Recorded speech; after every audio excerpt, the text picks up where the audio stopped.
हर हर महादेव।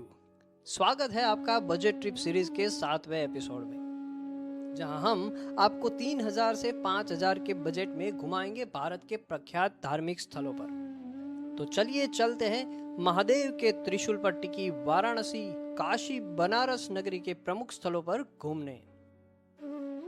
इस वीडियो में हम आपको अहमदाबाद से काशी कैसे पहुंचे, कहां रुके, कब कहां दर्शन खुले रहते हैं, कौन से स्थल पर आप घूमने जा सकते हैं, बजट कितना होगा, उसकी पूरी जानकारी देंगे। तो जुड़े रहिए हमारे साथ इस पूरी यात्रा में। अहमदाबाद से आपको बहुत सारी ट्रेन मिल जाएगी काशी की यात्रा के लिए, जिसका किराया करीबन 600 रुपए है। बात करते हैं अहमदाबाद गोरखपुर एक्सप्रेस, जो सोमवार के अलावा रोज 9:10 पर अहमदाबाद जंक्शन से निकलती है और आप करीबन 1 दिन और 3 घंटे के सफर के बाद पहुंच जाएंगे बनारस जंक्शन पर। ओम नमः पार्वती पतये, हर हर महादेव। प्रेम के लिए काशी से खूबसूरत क्या है? काशी तो वो है जहां महादेव ने सती के प्यार की प्रतीक्षा की थी।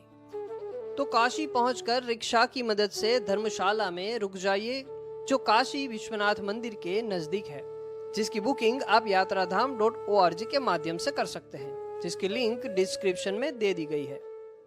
काशी, जहां महादेव ने सिर्फ प्रेम किया ही नहीं बल्कि सिखाया भी, जहां संपूर्ण महादेव का नाम भी पार्वती के बिना अधूरा है। काशी में सिर्फ महादेव नहीं कहते हैं ओम नमः पार्वती पतये, हर हर महादेव। कहते हैं जो भी व्यक्ति काशी में मरता है वह जन्म और मृत्यु के चक्र से मुक्त हो जाता है और भगवान शिव से मिल जाता है।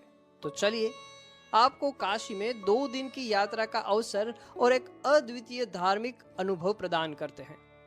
तो चलिए जाते हैं काशी विश्वनाथ मंदिर के दर्शन करने, जिसका स्थान 12 ज्योतिर्लिंग में से 7वां है। 1669 में मुगल सम्राट औरंगजेब ने मंदिर को ध्वस्त किया था, लेकिन 1780 में मराठा शासक अहिल्याबाई होलकर ने नई संरचना की थी। 2021 में मंदिर परिसर का पुनर्विकास हुआ और काशी विश्वनाथ धाम कॉरिडोर बनाया गया, जो गंगा नदी को मंदिर से जोड़ता है। यहाँ आप मोबाइल और बैग अंदर नहीं ले जा सकते, इसीलिए आपको मंदिर के परिसर के लॉकर में ही रख देना होगा। यहाँ दर्शन करने के बाद पास में ही आपको काशी अन्नपूर्णा भोजनालय में भोजन कर लेना है, जहाँ सभी भक्तजनों के लिए मुफ्त में भोजन की सुविधाएं उपलब्ध है। अब भोजन करने के बाद आप काल भैरव बाबा के दर्शन करें, जो पंचगंगा घाट के पास है। काल भैरव को कोतवाल या वाराणसी का संरक्षक देवता माना जाता है, जो शहर और उसके भक्तों की रक्षा करते हैं। फिर रिक्शा की मदद से सारनाथ स्तूप जाएं, जो वाराणसी से 13 किलोमीटर की दूरी पर है। यहाँ बौद्ध स्थल भगवान बुद्ध के पहले उपदेश के स्थल के रूप में महत्वपूर्ण है। यहाँ मूलगंध कुटी विहार और प्रसिद्ध सिंह शिखर वाला अशोक स्तंभ भी है, जो अब भारत का राष्ट्रीय प्रतीक है। फिर आप वाट थाई सारनाथ मंदिर भी देखने जा सकते हैं, जो थाई वास्तुशिल्प का पालन करता है और धार्मिक समारोह का केंद्र है। अब आप जाइए स्वरवेद महामंदिर धाम की मुलाकात लेने, जो यहाँ से करीबन 2 किलोमीटर की दूरी पर स्थित है। आध्यात्मिक नेता और संस्थापक परम पावन स्वामी सदानंद जी महाराज द्वारा आरंभित योग, ध्यान और सांस्कृतिक कार्यक्रमों का केंद्र, जिसकी वास्तुकला अद्वितीय है और जो साधकों के लिए आध्यात्मिक अनुभव की गहराई में मदद करता है। अब यहाँ थोड़ा समय बिताने के बाद वापस लौट जाइए वाराणसी के घाटों की ओर। वाराणसी का सबसे प्रचलित घाट मणिकर्णिका घाट।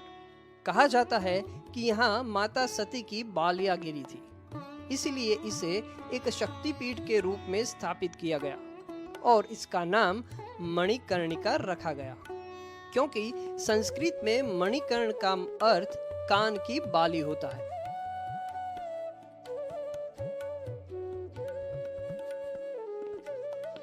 बनारस में मणिकर्णिका एक ऐसा घाट है जहां शवों का अंतिम संस्कार किया जाता है, जहां पर पूरे दिन और रात चिता की आग कभी नहीं बुझती। तो अब आप वापस जाइए काशी विश्वनाथ मंदिर के कॉरिडोर में लेजर लाइट शो का आनंद लेने, जहां रात को 15 मिनट के 3 लेजर लाइट शो होते हैं, 7, 8 और 9 बजे, जिसमें मंदिर से जुड़ी कहानियों का वर्णन किया जाता है। और अब यहाँ काशी अन्नपूर्णा भोजनालय में भोजन करके चले जाइए अपनी धर्मशाला में विश्राम करने। दूसरे दिन सुबह का नाश्ता करने आप जा सकते हैं वाराणसी के प्रख्यात बिना चाट भंडार और काशी चाट भंडार। यहाँ स्वादिष्ट नाश्ते का लुत्फ उठाने के बाद जाइए दशाश्वमेध घाट पर। इस घाट से जुड़ी 2 किंवदंतियां हैं। एक के अनुसार ब्रह्मा जी ने इसे शिव जी के स्वागत के लिए बनाया था, और दूसरे के अनुसार ब्रह्मा जी ने यहाँ 10 अश्वमेध यज्ञ किया था। घाट पर परम शांति का अनुभव करने के बाद जाइए इस्कॉन मंदिर और खो जाइए कृष्णमय वातावरण में। तो कुछ देर बाद यहाँ श्री कृष्ण की भक्ति में खोने के बाद जाइए श्री सत्यनारायण तुलसी मानस मंदिर, जो पवित्र शहर वाराणसी में सबसे प्रसिद्ध मंदिरों में से एक है।